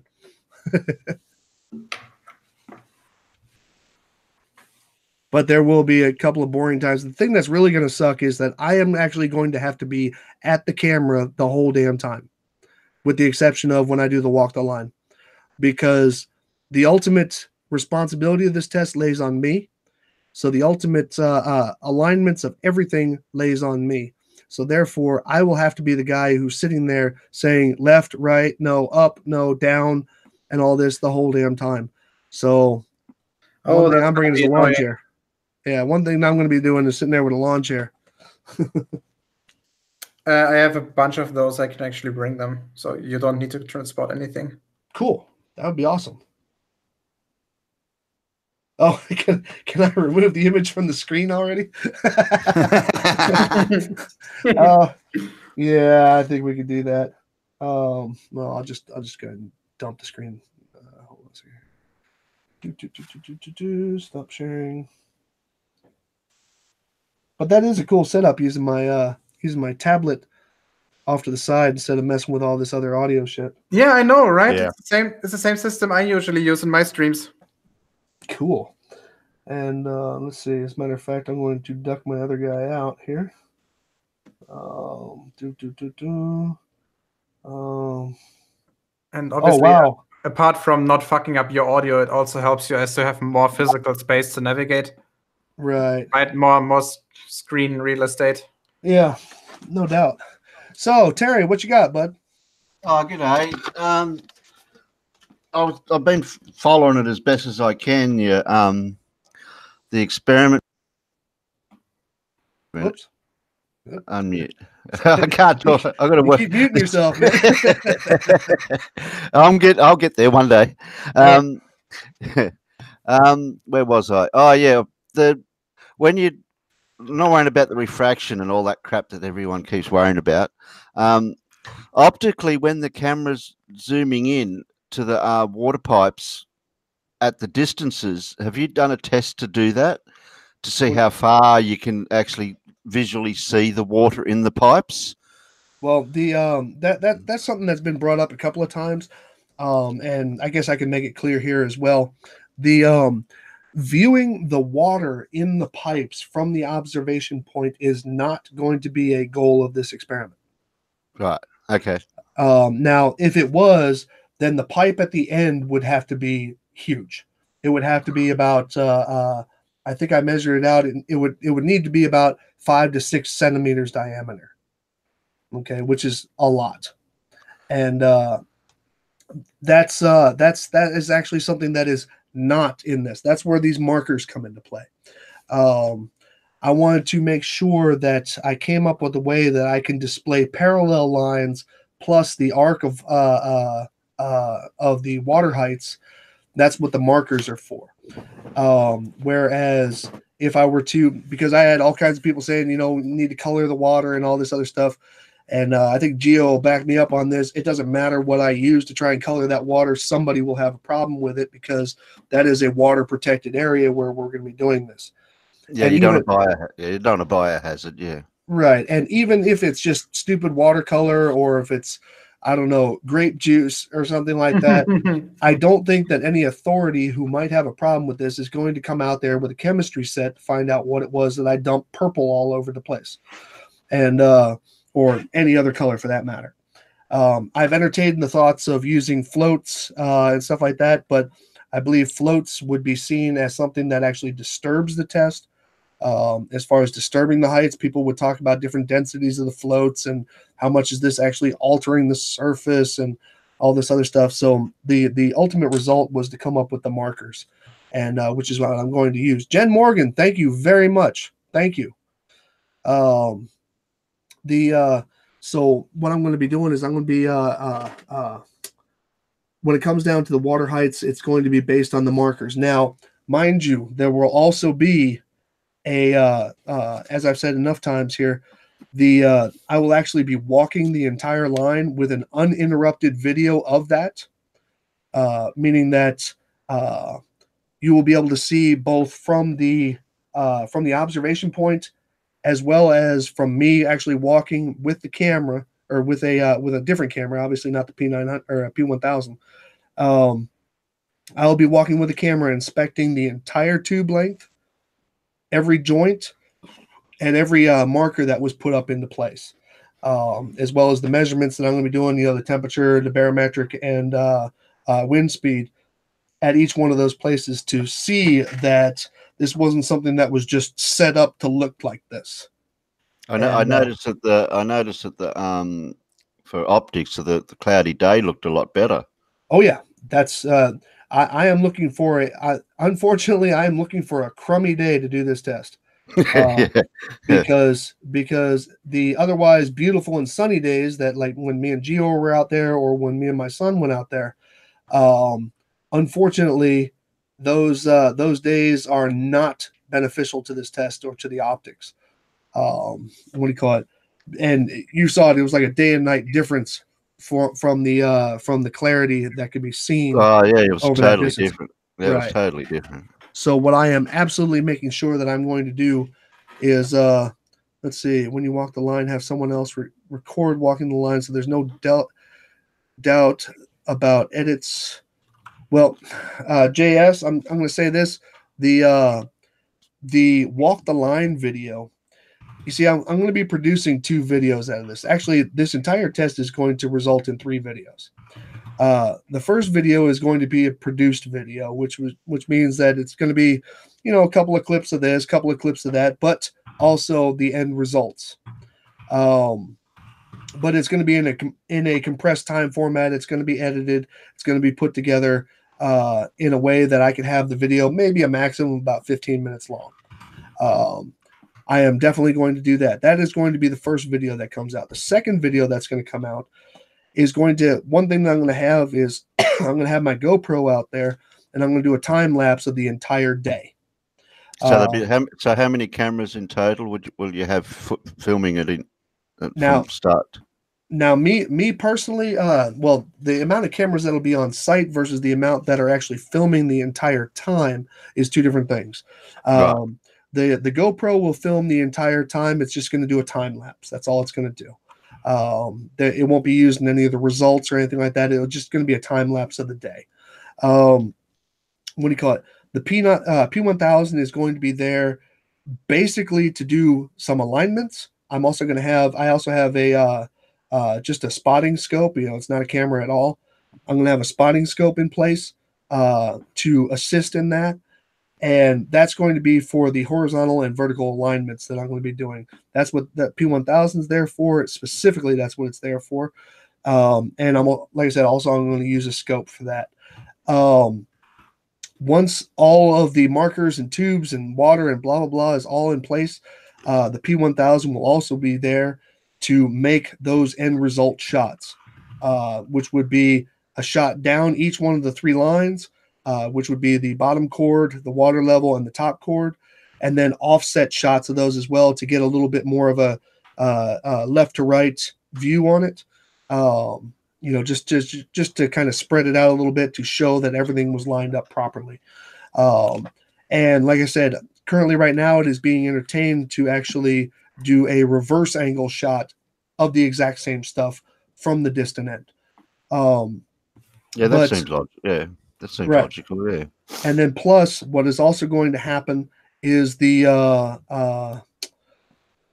when I do the walk the line. Now, luckily, I have 2 batteries for the P1000. Now, according to according to a couple of places that I read, you can get about 45 minutes out of 1 battery of consistent video. I'm not positive on that. I need to check that to make sure that that's going to be right. But what I'm going to do is, while I am walking the line, there will be a camera, whether it's the P1000 or not. There will be a camera on the markers to show that nothing was moved, nothing was touched, nothing was messed with. You will see basically interruptions of my hand going up, doing a measurement, and then that's it. So I'm going to have all that together in the second video. That second video is probably going to be about an hour and a half long of just uncut footage of those 3 things, which is going to be the time lapse of the day and the 2 views of the walking the line. Have you got all your equipment now? You're waiting on, with the exception of the tubes. Yes, actually I do. And now that's the tubes and the upright poles, of course. Somebody called me out on that because I didn't say anything about the upright poles, but the upright poles I'm going to be picking up from a local hardware store. And a million cable ties. Well, cable ties. Well, I'm a technician. I got tons of those here at the house. So, but I'm going to be doing that, and then the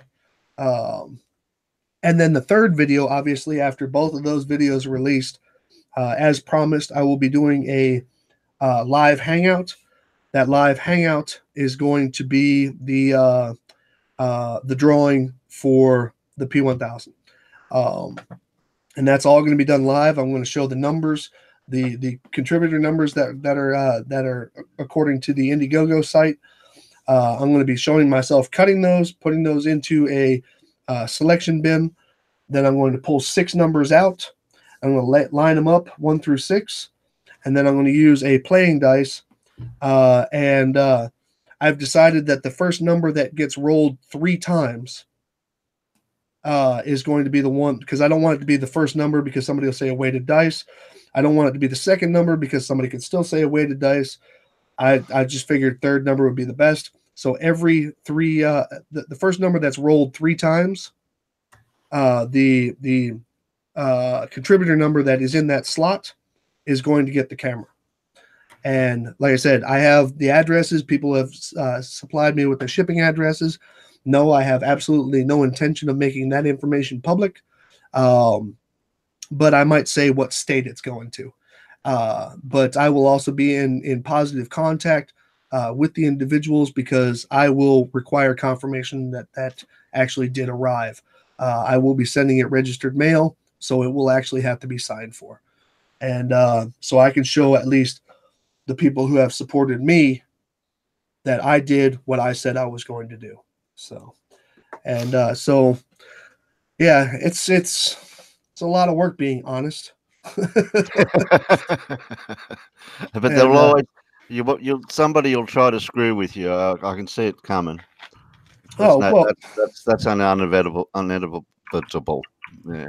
Inevitable, yeah. That's the word. and I totally agree with you.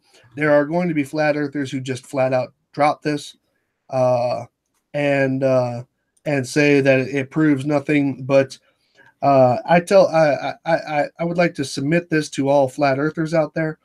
The flat earthers who just basically drop this test as if it didn't happen, or as if it were some kind of a lie or a falsehood. I ask you to check your source and find out what they have actually produced to prove the Earth to be flat. But your conscience is going to be 100%. Well, actually, I'm going to say it to you like this. A long time ago, when I did my very first test into this, when I first started into flat Earth, I was actually up on the roof of my building here, and I did a test. And it was a test that I had told myself was 100% proof of the Earth being flat, or or spherical. And I even put a $5,000 bet on it because at that time somebody had actually threatened my life. I couldn't believe it, but somebody threatened my life. And to that dickhead, I still laugh at you because you still think my name is Scotty from Kentucky. And so I told him, yeah, come on, bring it on, and I'll meet you there. But I still have a $5,000 bet in place, and you know what? I never dropped it. And what do you call it? And that bet is that I have a test that you can do that proves the Earth to be spherical, but you have to do it yourself. Me just showing you the results ain't going to do nothing. You'll just say, nuh-uh. And what do you call it? So, yeah, let's see. Nathan Oakley, the Flat Earth Messiah. This is not a scientific experiment. I don't know if that's Nathan Oakley or not, so I'm just going to consider that a troll and keep walking. Yeah. So I just when I went up there, I was actually nervous because I'd said to myself, "What if I was lied to?" I mean, you have to honestly, take a look at that at least, right? Yeah. And I was like, man, what if I was lied to? What if everything is bullshit and all this other stuff and all this? And I was a little bit nervous. So, and the sad part was I had to wait 5 hours until that test was done. So I'm down here, on my computer, just kind of messing with shit. And I'm like, okay, come on. I'm like waiting for the time to go by. And when I came back and I brought the shit down and put it into my video equipment, or excuse me, my video software, and played it out, I was just like, I'm good, man. So honestly, I'm going to sleep well at night on this anyway. Yeah, of course you are. And but I'm going to sleep much better if we get a really good day, or at least, a really good day per the test, not a sunny, beautiful day, but if we get a really good day and we can get the entire setup up and all the filming done before it gets too dark. That's what I'm hoping for, and that's going to make me really, really, really sleep well, because I already know that there are flat earthers. There's flat earthers in my chat right now who won't accept this. Okay, I accept that. And if you want to be that stupid and that ignorant to not accept empirical evidence, okay, straight up testable, designed evidence, then, well, I just don't give a shit about what you have to say. Yeah, whether it's rhetoric, you try to explain it to them in the scientific method, and then you show them something visually, they'll just cherry pick something to falsify it, which is ridiculous. Hey, thanks, Snark. Well, I mean, even when it came down to the big worldwide test that I did for the Eratosthenes redo, okay, there's still flat earthers who say, no, that ain't nothing, that's just math. And I don't really give a damn. I mean, if you're not going to accept anything, then you have no right to question anything. Now, give me a spanner. I'd like to whack someone while he's in chat. I thought you already have a spanner. No, I haven't. No, I haven't got one, have I? No. I thought you did. No, I haven't got one. Well, I forgot about that. I just noticed someone put something in there, and I thought, yeah, I don't like being spoke to like that. Okay, well, hold on a second. That's a bit rude to me. I'm too mature to go down that road. That's okay. You should join some of my chats underneath my videos. They just go balls out, man. Yeah, I know. I don't want to get involved in those idiots. Type something in the chat real quick there, Terry. Okay. I can't scroll up high enough for some reason. There you go. There we go. I can start whacking then. Just be nice to it. I mean, if there's just if they're being idiots, then they're being idiots. But, when they start using words that are not appropriate, well, if they were just saying something normal, but yeah, I totally agree with you. There's normal stupid, and there's a bit too far stupid. Wait a minute, Luke M made it back. He must have a soccer account then, because I put him as hidden. Fucking idiot. Anyway, but it is always nice to be reminded of the both the maturity level and integrity of the idiots that you're dealing with. So I don't know how you guys put up with it. I don't know. Actually, I use the stupidity of flat earthers to reinforce the work that I do. Because if all they can do is come back at me and with bullshit and all this, that's why I answer them with thanks for supporting the globe, because that's all you got is insults. Factard, the reason why there's two of me is because I'm signed in twice on this. The other one was the one that I was actually doing playing the video through. So it's kind of a neat quirk that you can use inside of Google Hangouts. But anyway, gentlemen, I really appreciate you guys all stopping by, and thanks for your input. Sure thing. I am done with this hangout for this evening. I hope I answered everybody's questions, and I hope that well, I can only hope that PW and Dell accept the responses that I gave, because you obviously didn't accept them when I wrote them to you. So and like I said, Dell, don't forget, send me a link to that private video that 5 people disliked. That'd be an interesting one to see, that one. Because I would like to I would really like to review that, because I, contrary to most other flat earthers, I actually love the tests. Flat earthers don't like tests. I love tests. So yeah. Okay. So, ladies and gents, I really appreciate you guys stopping by. Thank you for the super chats. That's much appreciated. Hey, Kara, hi. And what do you call it? Kara, by the way, anybody following Kara, she's better at 3D than I am. And that's saying a lot. Actually, I don't even have the right to use the mouse when it comes to comparing to her in 3D. So anyway, ladies and gents, you guys all have yourselves a great night.